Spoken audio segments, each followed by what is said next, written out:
Imagina un hombre que mira con desprecio a los pecadores. Habla con convicción sobre la justicia, la moral, las buenas costumbres. Señala con el dedo a los inmorales, a los corruptos, a los que viven en pecado sin sentir vergüenza. Y mientras lo hace, se siente seguro, se siente limpio, siente que Él es justo. Cree que comparado con ellos, Él está por encima. Pero no se percata que Dios también está observándolo a Él. Y no lo juzga por lo que aparenta, sino por lo que dice, por lo que hay en lo más profundo de su corazón. Porque el Dios de la Biblia no juzga por apariencias. El Dios de la Biblia no se deja impresionar por buenas palabras ni por tradiciones religiosas. Él escudriña lo oculto, lo secreto, lo que nadie a golpe de ojo puede ver, aquello que ni tú mismo quieres admitir. El capítulo 2 de Romanos nos hace detenernos a pensar en cómo se ve el Evangelio, no en los demás, sino en nuestra propia vida. Este capítulo nos hace entender que el poder del Evangelio no está en cómo se predica, sino en cómo se vive. Este capítulo nos empuja a reflexionar en que el poder transformador de este libro no consiste en la elocuencia que se tenga para exponerlo, sino en la fidelidad que tengamos para vivirlo. El apóstol Pablo acaba de evidenciar en el capítulo anterior que el ser humano peca no por falta de conciencia del pecado, sino que lo hace deliberadamente y lo que es peor aún, se complace en hacerlo. Y por esta razón señala que el hombre ante Dios es inexcusable. En el capítulo 2, versículo 1, dice el apóstol, por lo cual eres inexcusable, oh hombre, quien quiera que seas tú que juzgas, pues en lo que juzgas a otro, te condenas a ti mismo, porque tú que juzgas, haces lo mismo. Pablo no está invitando de ninguna manera a los romanos a que aplaudan el pecado. O no está invitándolos a enmudecer ante el estallido abrumador de la maldad deliberada en el hombre. Sino más bien está haciendo una invitación hiperactiva a los romanos y a nosotros a vivir santa y piadosamente, de tal manera que no caigan en el vacío de estar señalando en otros los mismos delitos que ellos cometen en el secreto. Con esta idea, el apóstol quiere que seamos conscientes de que debemos ser cristianos cuando la gente nos está observando y cristianos cuando nadie nos ve. ¿Y por qué el apóstol dice esto? Él da la razón en el versículo número 2 de esta carta. Dice el apóstol, mas sabemos que el juicio de Dios contra los que practican tales cosas es según verdad. Sabemos que el juicio de Dios contra los que practican tales cosas, los que señalan y hacen lo mismo que están señalando. Que Dios juzga con verdad significa que el juicio de Dios es justo, recto, sobrio, transparente, pero también significa que nada escapa ante sus ojos. Que no hay ninguna acción o pensamiento del hombre que pueda esconderse o que no quede expuesto ante Dios.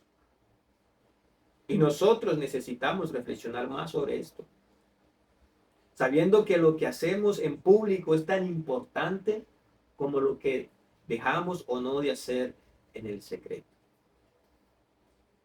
El salmista, que conocía perfectamente la omnipresencia de Dios, dijo lo siguiente: ¿a dónde me iré de tu espíritu? ¿Y a dónde huiré de tu presencia? Si subiere a los cielos, allí estás tú. Y si en el Seol hiciere mi estrado, he aquí, tú estás allí. Si tomare las alas del alba y habitar en el extremo del mar, aún allí me guiará tu mano y me asirá tu diestra. Si dijere ciertamente las tinieblas me cubrirán, aún la noche resplandecerá alrededor de mí. Aún las tinieblas no encubren de ti, y la noche resplandece como el día. Lo mismo te son las tinieblas que la luz, dijo en el Salmo 139. Así que Pablo continúa en el versículo número 3 diciendo, y piensas esto, oh hombre, tú que juzgas a los que tal hacen, y haces lo mismo, que tú escaparás del justo juicio de Dios.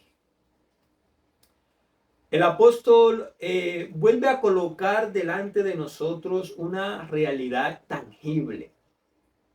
Nadie escapa al juicio de Dios. Nadie sale ileso del pecado. Dios no castigó el pecado nuestro en su Hijo para que nosotros abusemos de su gracia.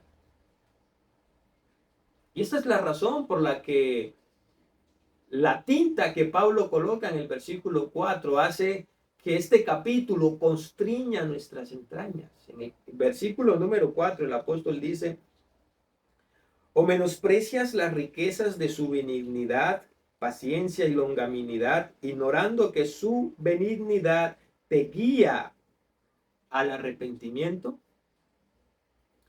Literalmente, Pablo está diciendo que todo aquel que tiene conciencia de pecado y peca, está menospreciando el castigo que Dios cargó sobre su Hijo por el pecado de la humanidad. En otras palabras, pisotea el sacrificio de Cristo en la cruz del Calvario.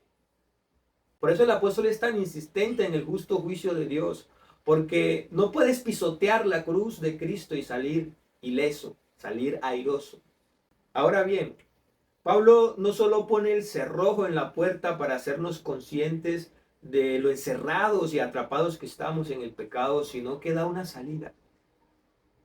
Dios nos ha provisto una vía de escape.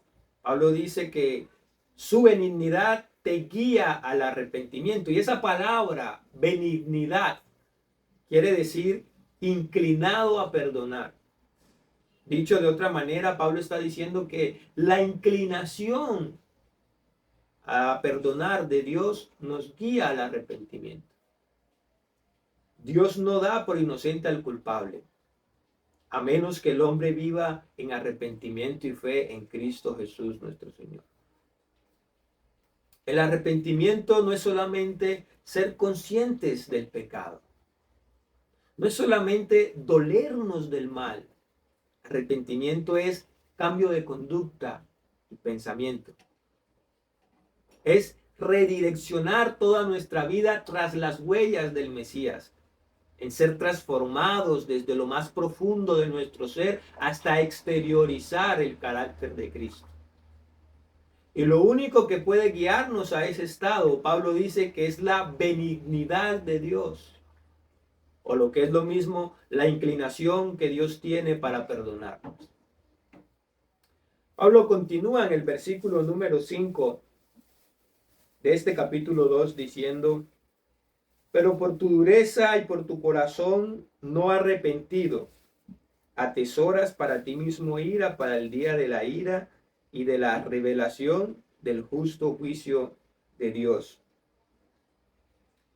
La realidad de que Dios ha provisto una salida al hombre para librarnos del dominio, de la esclavitud que el pecado ejerce sobre la humanidad, es tan evidente como la resistencia misma del ser humano para no recibir el perdón de Dios.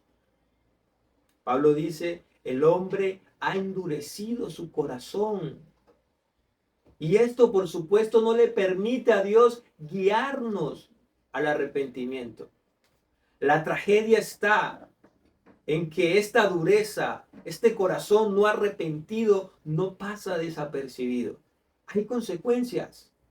Y una de ellas, dice el apóstol Pablo, es la acumulación de la ira para el día de la revelación del justo juicio de Dios, el cual pagará a cada uno conforme a sus obras. Romanos 2, versículo 6. En los versículos 6 y 7 el apóstol contrasta la gracia versus la ira y dice, el cual pagará cada uno conforme a sus obras. Vida eterna a los que, perseverando en bien hacer, buscan gloria y honra e inmortalidad. Para Pablo, los que perseveran en hacer el bien no llegan al final del camino con las manos vacías. Estos alcanzarán vida eterna, pues su búsqueda de gloria, honra e inmortalidad será recompensada. Mas aquellos que optan por desobedecer a la verdad, los que fielmente practican la injusticia, terminarán con las manos cargadas de la ira y el enojo del Dios Santo. Tribulación y angustia sobre todo ser humano que hace lo malo, el judío primeramente y también el griego, dice el apóstol en el versículo número 9. Esta frase de al judío primeramente y también al griego no se debe tomar a la ligera. La altura que esto contiene es tan elevado como el trono de gracia mismo. Primero, Pablo está diciendo que Dios no juzga por color de piel, estrato social, grupo étnico o religioso. Dios juzga a todos por igual según la verdad en él. Lo segundo que está diciendo es que Dios no hace acepción de personas. Él juzga desde dentro hacia afuera. Es decir, los primeros que seremos juzgados seremos aquellos que hemos proclamado pertenecer al cuerpo de Cristo y que nos hemos levantado como iglesia. A Pablo le urge dejar claro a los romanos y a nosotros que el mundo será juzgado por el testimonio de los fieles. Nos está diciendo, más vale que nuestro carácter coincida con el de Cristo. Porque de no ser así, nosotros mismos seremos ejemplo al mundo de la imparcialidad de Dios y de que Él juzga con verdad y justicia santa y sublime. El apóstol Pedro dice en su primera carta, porque es tiempo que el juicio de Dios comience por la casa de Dios. Y si primero comienza por nosotros, ¿cuál será el fin de aquellos que no obedecen al Evangelio de Dios? ¿Y por qué el juicio de Dios comienza por casa? Pablo responde en el versículo número 11, diciendo, porque no hay acepción de personas para con Dios. No hay acepción de personas para con Dios. En el próximo versículo, el apóstol Pablo aborda probablemente uno de los temas más discutidos por el hombre a través de toda la historia. El versículo 12, dice el apóstol, porque todos los que sin ley han pecado, sin ley también perecerán. Y todos los que bajo la ley han pecado, por la ley serán juzgados. Esta idea de que los que sin ley han pecado, sin ley también perecerán, ha resonado con fuerza en todas las culturas y civilizaciones de la raza humana, haciéndonos que nos planteemos la misma pregunta. ¿Qué pasará con los que viven toda su vida en la selva, apartados de la civilización y murieron sin que jamás alguien les haya predicado el evangelio? ¿Es Dios injusto si juzga o imputa culpabilidad a una persona que nunca nadie le habló de Jesús, la cruz y la salvación? De ninguna manera. Cuando Pablo dice en el comienzo de este capítulo número 2 que el hombre es inexcusable ante Dios, él no lo hace como alguien que habla prontamente y alguien que está simplemente levantando el dedo señalador queriendo solo generar culpa en el hombre, sino como alguien que sabe que las palabras no son el único medio por el cual Dios puede ser conocido, pues la creación misma grita que hay un Dios creador, soberano. Y esto justamente es lo que ya él presentó en el capítulo anterior. En el capítulo 1, el versículo 19 y 20, el apóstol Pablo dice, porque lo que de Dios se conoce les es manifiesto, pues Dios mismo se lo manifestó, porque las cosas invisibles de Él, su eterno poder y deidad, se hacen claramente visibles desde la creación del mundo, siendo entendidas por medio de las cosas hechas, de modo que no tienen excusa. Sí, las palabras comunican a Dios, pero la creación lo muestra, lo exhibe, lo refleja. No ha habido en toda la historia humana una sola civilización que no haya manifestado un sentido de trascendencia. El hombre sabe por naturaleza que hay algo más que trasciende su propia existencia. Dios ha dotado al hombre con voluntad para que le busquemos, inteligencia para que le hallemos y emoción para que podamos sentirle y relacionarnos con él. Por eso somos inexcusables ante él. Porque no solo se nos dio la necesidad, sino que con ella se nos dieron los medios para satisfacer esa necesidad adecuadamente. Pablo continúa en el versículo número 13 de este capítulo 2 diciendo, porque no son los oidores de la ley porque no son los oidores de la ley los justos ante Dios, sino los hacedores de la ley serán justificados. Aquí Pablo nos confronta ya no solamente a los que se han resistido a abrazar la gracia y la verdad de Dios, sino a nosotros, a quienes hemos abrazado la fe en Cristo. Está diciendo que a nadie se le ocurra pensar que porque dijo creer en Jesús, eso solo lo justifica ante Dios. Porque incluso los demonios creen y hasta tiemblan, dice la Escritura. Y de hecho el mundo no tiene problema con eso. La gran mayoría de la humanidad adopta la posición de aceptación en cuanto a la existencia de Dios. Creen que Dios existe. Creen incluso en que Jesús murió por nuestros pecados. La tragedia de la humanidad está en que reconocen la existencia de Dios, pero luego viven como si Dios no existiera. La práctica de sus vidas contradice aquello en que ellos dicen creer. Es irónico. El apóstol está diciendo, no se les ocurra creer que porque no faltan a un culto o se congregan con regularidad, eso les imputa justicia ante Dios. Porque incluso los fariseos que ministraban en el templo estaban tan perdidos como el que nunca lo había pisado. Lo que está gritando el apóstol Pablo es, no piensen que porque leen la escritura, escuchan sermones y recitan versículos de memoria, eso los justifica ante Dios. Porque aún los escribas, doctores en la ley, los que tenían la palabra memorizada capítulo por capítulo, los que escarbaban en la Torá buscando al Mesías, cuando lo tuvieron enfrente no pudieron ni reconocerlo. Y es justamente eso lo que Jesús les recrimina cuando les dice en Juan capítulo 5, versículos 39 y 40, escudriñad las escrituras porque a vosotros os parece que en ellas tenéis la vida eterna y ellas son las que dan testimonio de mí. Y no queréis venir a mí para que tengáis vida. Jesús les está diciendo, ustedes buscan en las escrituras porque a ustedes les parece que en ella pueden hallar vida eterna. Pero las escrituras hablan de mí. Y yo, que soy la vida eterna, estoy frente a ustedes y no quieren venir a mí. Qué tragedia más grande haber vivido toda la vida creyendo que Dios existe, yendo todos los domingos a la iglesia, recitando versículos de memoria y al final del camino terminar en la condenación eterna.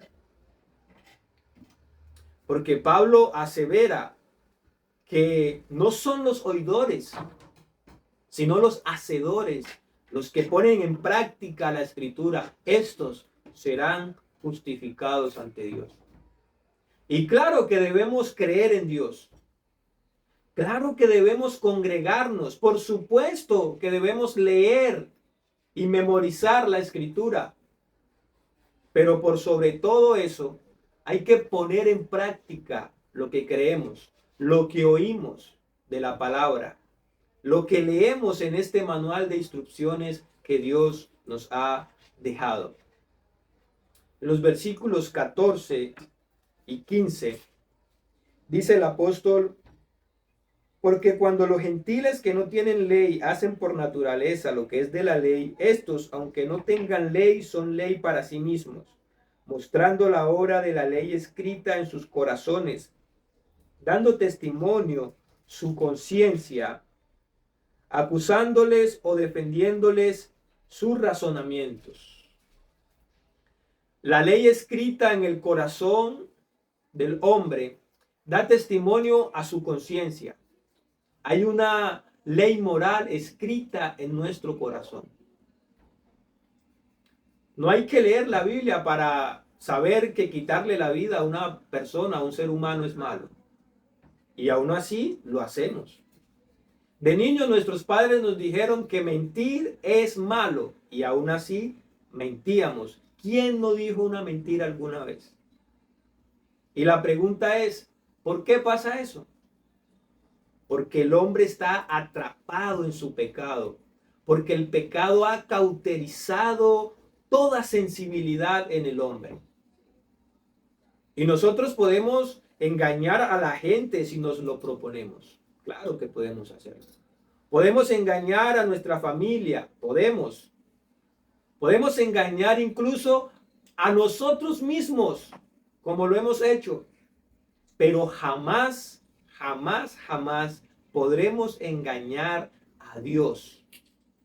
Y hoy el apóstol Pablo nos recuerda en el versículo número 16 que llegará el día en que Dios juzgará por Jesucristo los secretos de los hombres conforme a mi evangelio, dice el apóstol Pablo.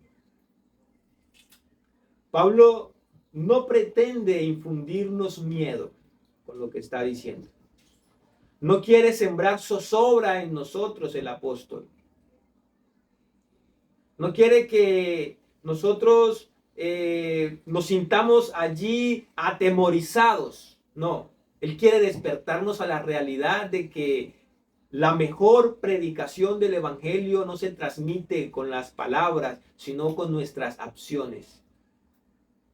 Nuestra conducta suele ser mucho más elocuente de lo que nuestras palabras pueden decir acerca de nuestro Señor Jesucristo. Dios les bendiga, muchas gracias por acompañarnos y los esperamos en la próxima cita de esta maravillosa carta del apóstol San Pablo a los romanos. Dios les bendiga y les guarde.